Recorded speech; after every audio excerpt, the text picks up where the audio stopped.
they're singing about smooth Tennessee whiskey, and it's a smooth sip for some, but it's a tough pill to swallow for others in downtown Cape Coral. Council members approved the new noise ordinance 5-2 tonight. It will restrict the time businesses can play music or any amplified noise outside. NBC2's Victoria Reslow was in downtown Cape tonight outside Rusty's Raw Bar and Grill.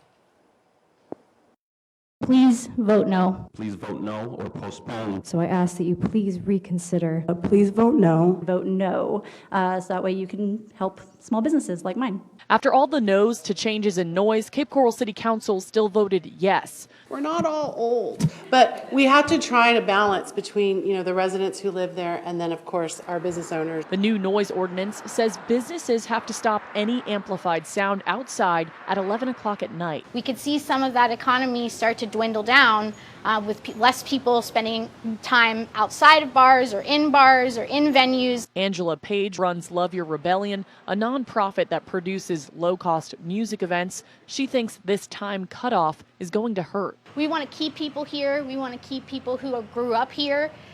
We want to be able to bring other industry here that is going to bring in individuals who are looking for a good nightlife.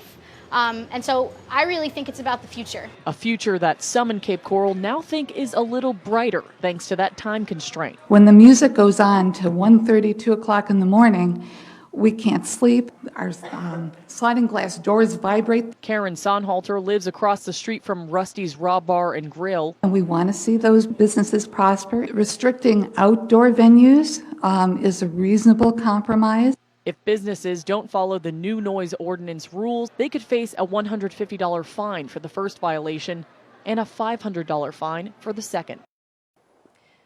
Victoria Reslow reporting. Cape Coral Police Chief Dave Newland says this new noise ordinance does not go into effect immediately.